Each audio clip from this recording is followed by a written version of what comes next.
I think it's going to be our best yet. I don't know. 1 and 2 were pretty spectacular. Pretty stellar. Okay. I feel like number 1 was rough. It always is. Yeah. Okay. Let's boop it. Boop. Boop. That boop was our 30-minute timer. Starting now. Have you noticed that I haven't put my Apple Watch back on? I have. It's been more than a week. How do you feel about that? I'm really loving it. You are really loving it? I'm loving not wearing it. And I can't even really say why, but I feel so free and happy. But I didn't think I was unhappy when I was wearing it. You just had a storm cloud above you the whole time. Yeah, maybe I didn't know. I was like, this was the problem. Walking around doom and gloom and the whole time. But I love not being told. Well, I guess I do. You never know. I even like not having the stand reminder. But maybe I can say that because I wore it for so long and now I feel like standing every hour feels much more natural. Like I feel like I notice now if I haven't. Right. So. Yeah, maybe now you're trained. Now right. You know. Yeah. Thanks, Apple Watch, but I don't need you anymore. I don't know, for whatever, I love tracking everything. I know, you do. I like knowing if I've got, where I'm at. I hate that. Like, it's my nightmare when it's always like, oh, if you wear it at night, then we can, get a better sense of your sleep. I'm like, I know exactly how I slept. I don't need this to tell me. Like, either I'm tired and I feel good, or I'm pissy because I didn't sleep. I find it handy to know, like my little sleep app will tell me, hey, when you work out, you're like 27 times more likely to get a better night's sleep. But don't you know that? Like, if you didn't have your watch and you had a great workout, like, don't you know, like... Yeah, I know. But you like your watch to confirm it for you? I do like the watch to confirm it, but then I also like that little poke, like, hey, when you work out, remember when you used to? You get a much better sleep. I'm like, I know, watch, I know. And then I'll go guiltily put on workout clothes, or more likely make a Manhattan. Were you about to say a little pudge right now?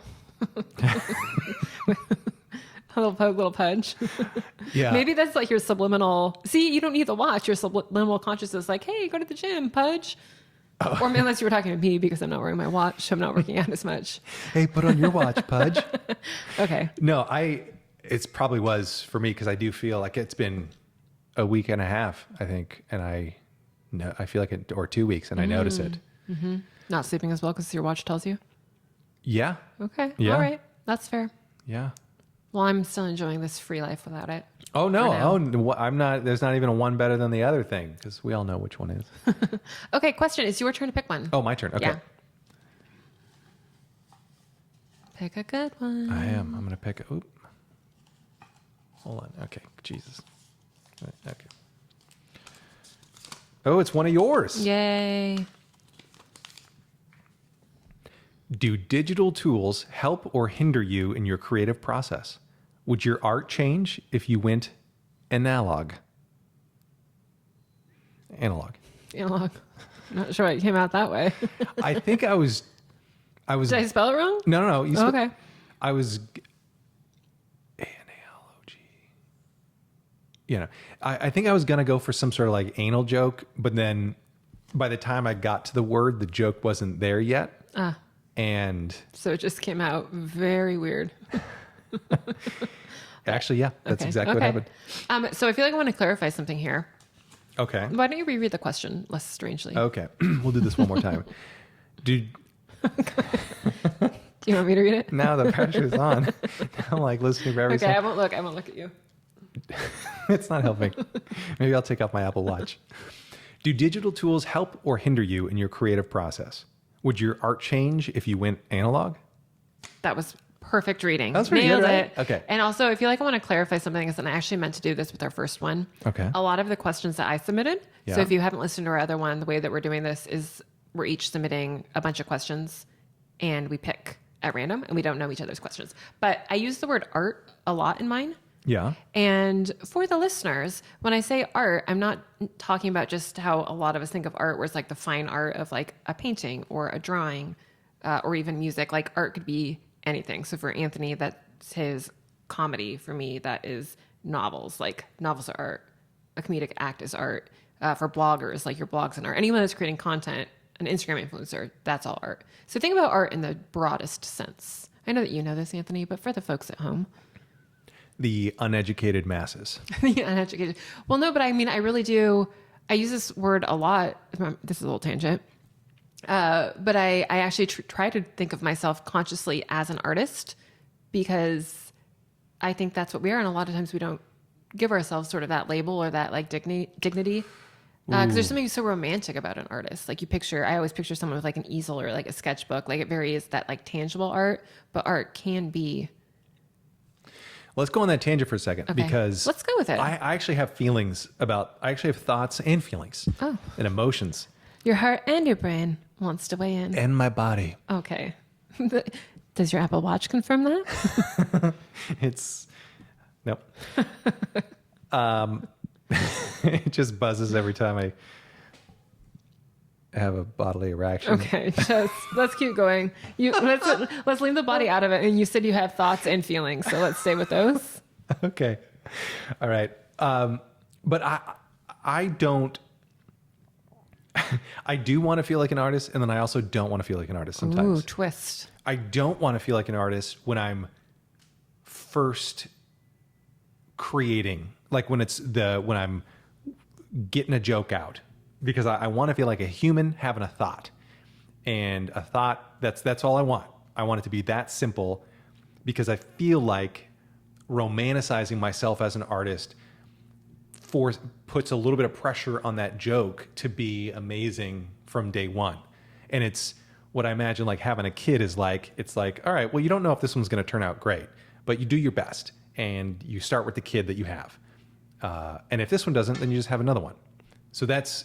But then when it comes down to like polishing the joke and like after I work on it a little bit, I do like feeling like an artist or maybe a craftsman, because I like a well-constructed tight joke with internal mechanics, like you can feel it and it just clicks. Okay, so we call ourselves candid creatives. Yes. And creatives, again, for the folks at home, creatives is a term that I think only creatives use to refer to themselves. Yeah. But it's basically anyone doing sort of creative work. Right. Generally in a way that they're hoping to make a living from professionally. Hopefully. So would you consider a creative different than an artist? Are those not synonyms for you?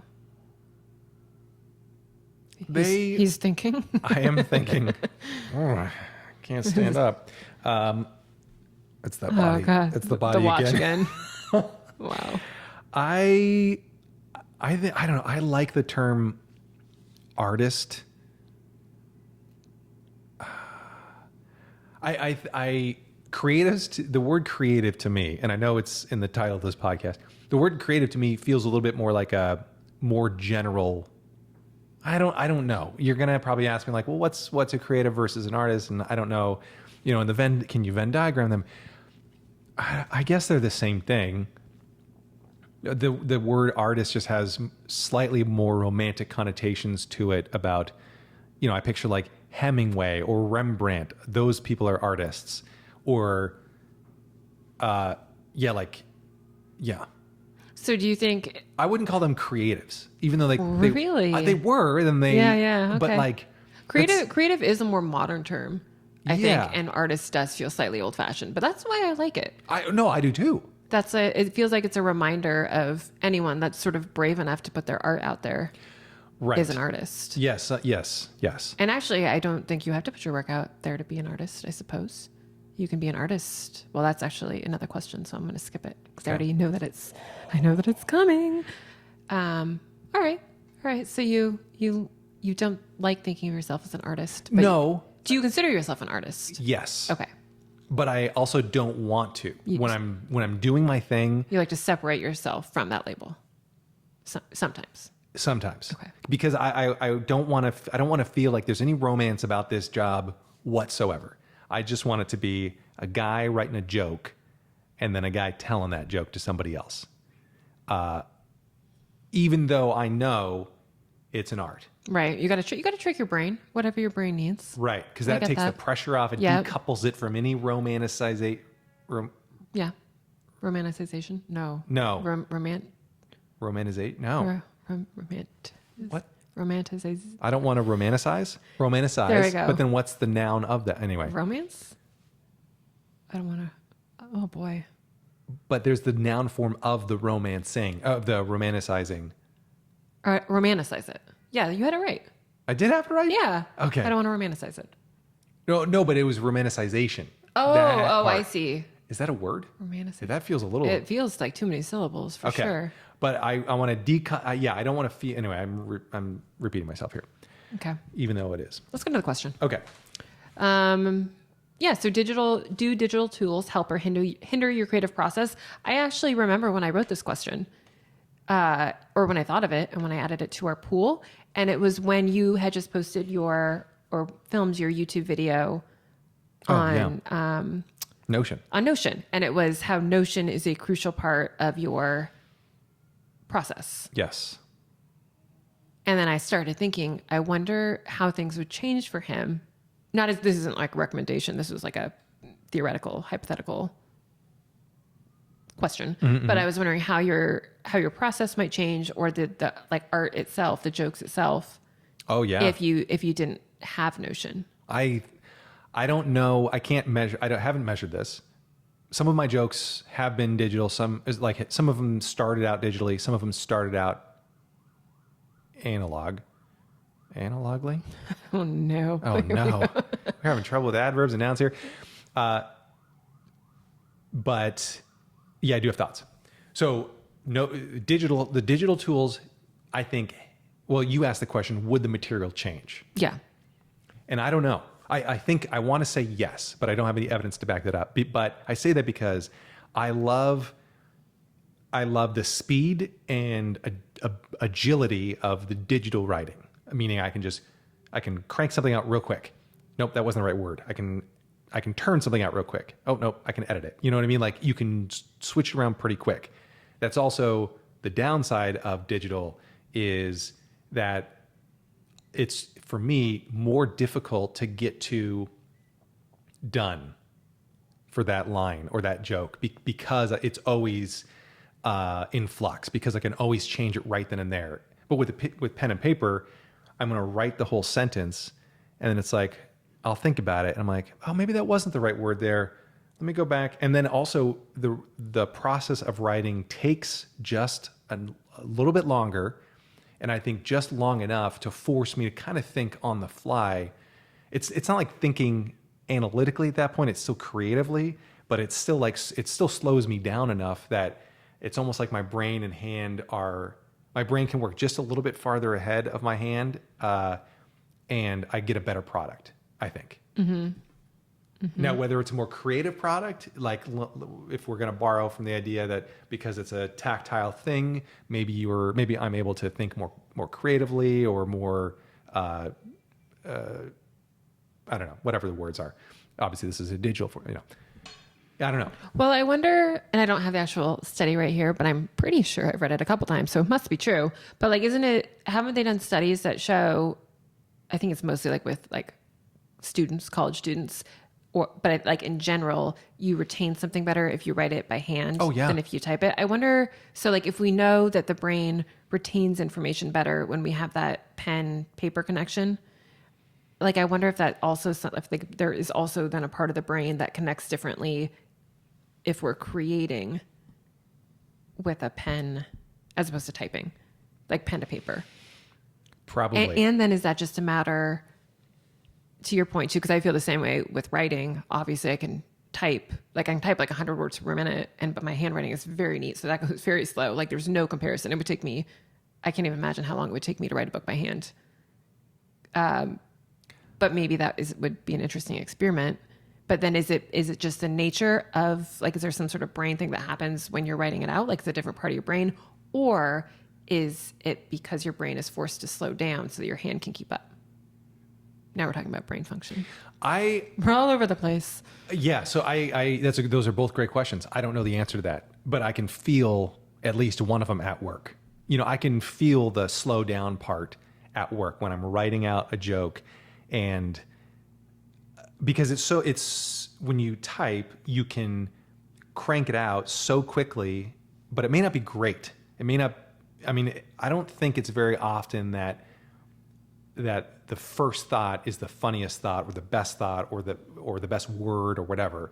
I think my brain at least it might benefit from a little bit of time, even if it's just seconds, to kind of catch up or think a little bit farther ahead, as opposed to like just spew and then you get the word or get the line. Well, and I feel like there's a little thing, actually probably not as much for you because you write faster. And I think having watched you, I know that you have an like easier time scratching things out with when you're writing of like, you're writing and you're like scribble, like, no. Whereas like for some reason, I really struggle with that. Like I don't like having messy stuff on the paper. I will. I mean, if it's necessary, I'm not like that much of a perfectionist, but I think that slows me down even further because then I'm sort of like, I think the subconscious part of me, if I'm writing with pen and paper, and I don't do this very often, is I want to get it right the first time so that I'm not forced with the hassle of rewriting it. And that I think can pull out different things as well. Because like you said, it gives your brain time to catch up and maybe you come up, if it's a piece of dialogue, maybe it's a bit funnier. Right. Because it had a little bit more time in your brain. Yes. For your brain to sort out the funniest bits or the wittiest bits or the most emotional bits, whatever you're trying to do. Well, it's kind of like anytime you have a thought, whether it's a funny thought or a story thought or something, it's not fully formed. You don't have the full, like in terms of the storytelling or the joke telling, you don't have everything baked right then and there. And that's why I think forcing yourself to slow down can actually be beneficial, where it's like, oh, by the time I get to the end of the line, I'll maybe have thought of a different angle on where this started. Or I'll have thought of a different angle than the one I thought about when I started this sentence. So I think I'm stealing this thought from somebody because it feels really familiar. Probably me. Probably you. But it also feels really true that when you're writing by hand, I think sometimes, oh gosh, who said this? It's fairly recent. But basically like when you're writing by hand, there's almost a nature of like the material feels more fluid because it's like, for us, like that's like, cause we're not calligraphers, right? Like for most people, for most writers, I should say, let's talk about writers. Cause painters and drawers, illustrators are different thing. But for writers, usually what you're writing with a pen is never going to be your final format. It's always going to go to a computer to go to press. So anytime you have a pen and paper in hand, I think you always subconsciously know I can change this at any time. It's like this malleable thing. But when it's in this is actually kind of, I guess, opposite of what you just said, because you can change it anytime. But like for some reason, I think sometimes seeing things in type form, and I feel this way, especially like even when I just moved from Ulysses to Word. So Ulysses is the program that I do my first drafts in, but eventually it needs to get into Word, so it can go to like editors and publication and whatever. But like I even notice a difference between Ulysses and Word in terms of how that feels. And it feels easier to change it in Ulysses. Like I'm more comfortable selecting an entire paragraph and deleting in Ulysses because that's sort of my work in progress. Like it's not precious at that stage. Yeah. Whereas like the closer it gets to final, then it more feels set. And I feel like I have a harder time imagining it differently than it is on the page. Right.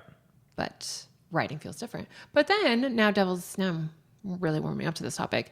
I also have noticed, because I always have this vision, especially when I took some time off, I was really like loving just getting a pen and paper, and I still do, but I loved getting a pen and paper and just like stream of consciousness writing and seeing what came out. Like, remember when I saw that, I don't think you were here, like I saw like half a pineapple on the street and I'm like, where'd the other half go? And I came upstairs and I just got a piece of paper and I was just writing like what happened to this pineapple. No, this sounds vaguely familiar. Yeah, you were out of town, so I must have been desperate for entertainment.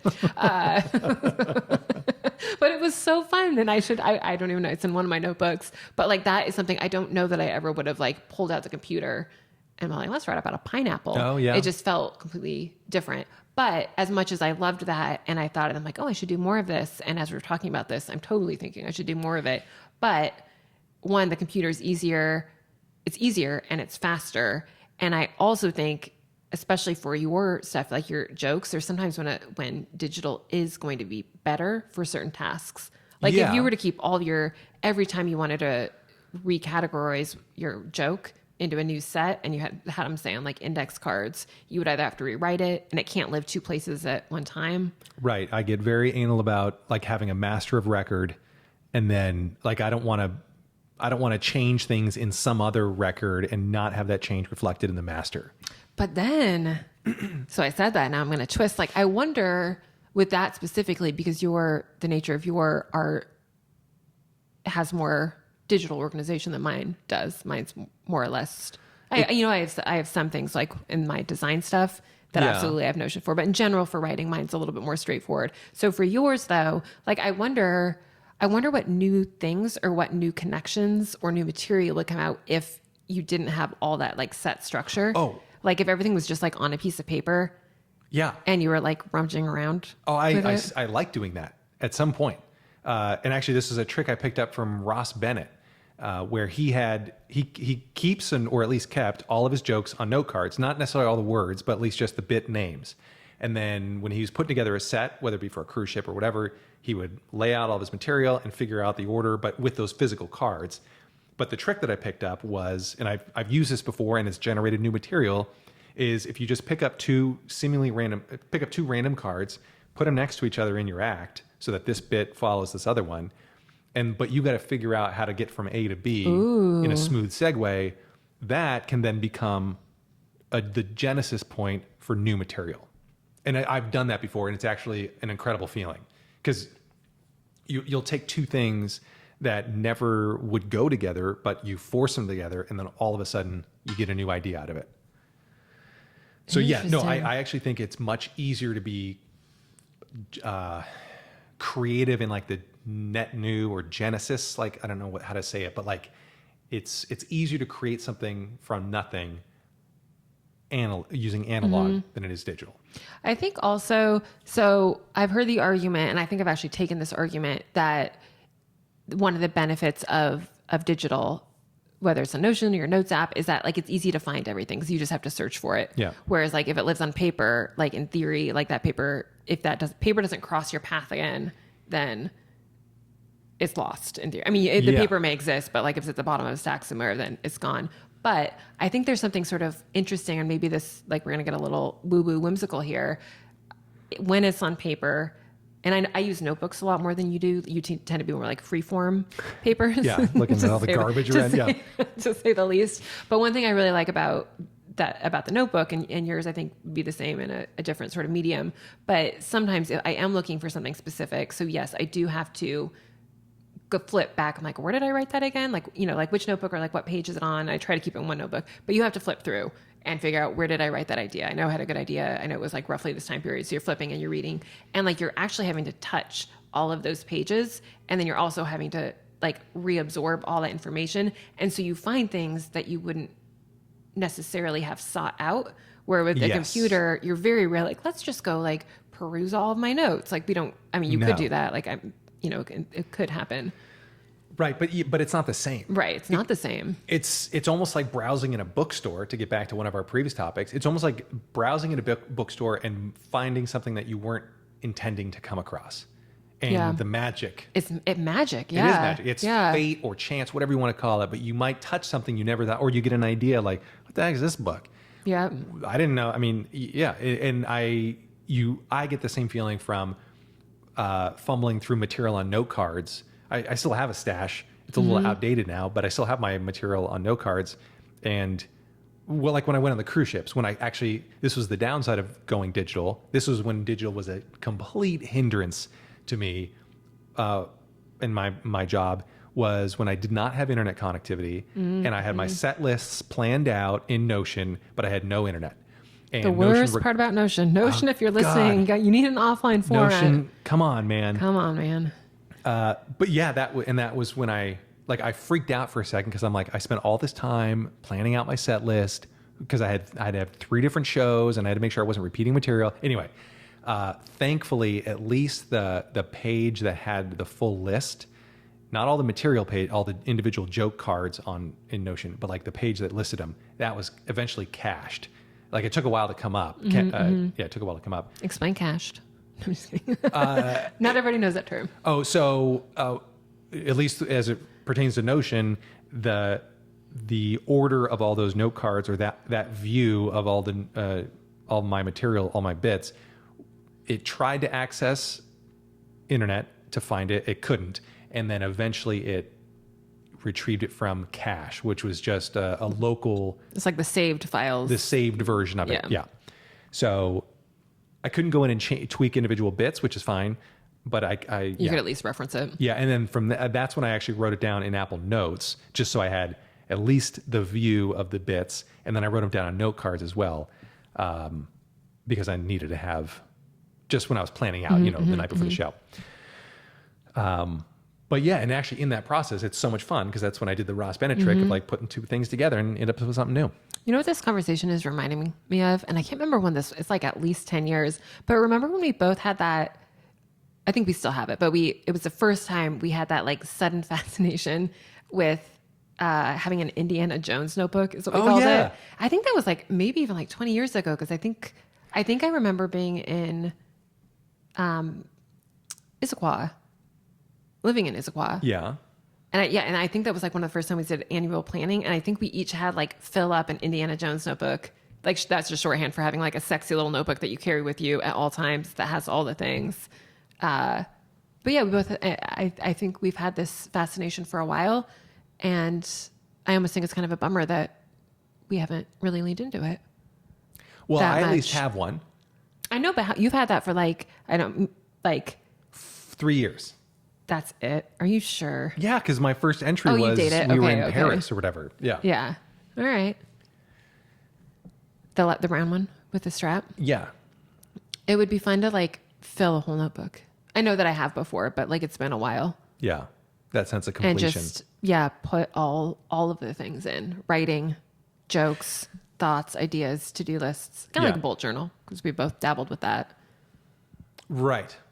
You a minute ago you were saying how when you use analog or paper in this sense, and you want to go find something, you got to touch all those pages, and that's a benefit. The other benefit, I think, too, is I think you're actually more likely to remember where you put it, or at least, kind of where you put it in that notebook or in which notebook, because it's a tactile, it's a physical thing. Yeah, that's true. Whereas when it's in a folder structure on your computer, it's a lot more impersonal. I can't touch what my directory structure looks like. So, I mean, I know things are organized, but there's still like, I have jokes in Notion that I put in there without a category or without anything that are in like this like Schrodinger's cat box of like, did I write this bit? Did I not write this bit? I don't even know what's in there. And there's actually been times when I've added a new joke to Notion and then like searched for something and found that I had already put that joke in there. And they could be years apart. I've done the same thing with book ideas, where I'll have put a book idea somewhere and then years later I'll find it and I'm like, oh, but I've already written the book, but like I forgot that I wrote it. Yeah. Like it feels like I'm like, oh, I already had this idea 10 years ago, and then my brain rediscovered it, but I didn't actually stumble upon it, even though I had in theory written it down. Right. And maybe there's nothing wrong with that. No. Yeah. I mean, the muse wants what it wants, whether or not you write it down. But it's just a reminder like, hey, you're supposed to write about this. So I know that you oftentimes carry a notebook in your pocket.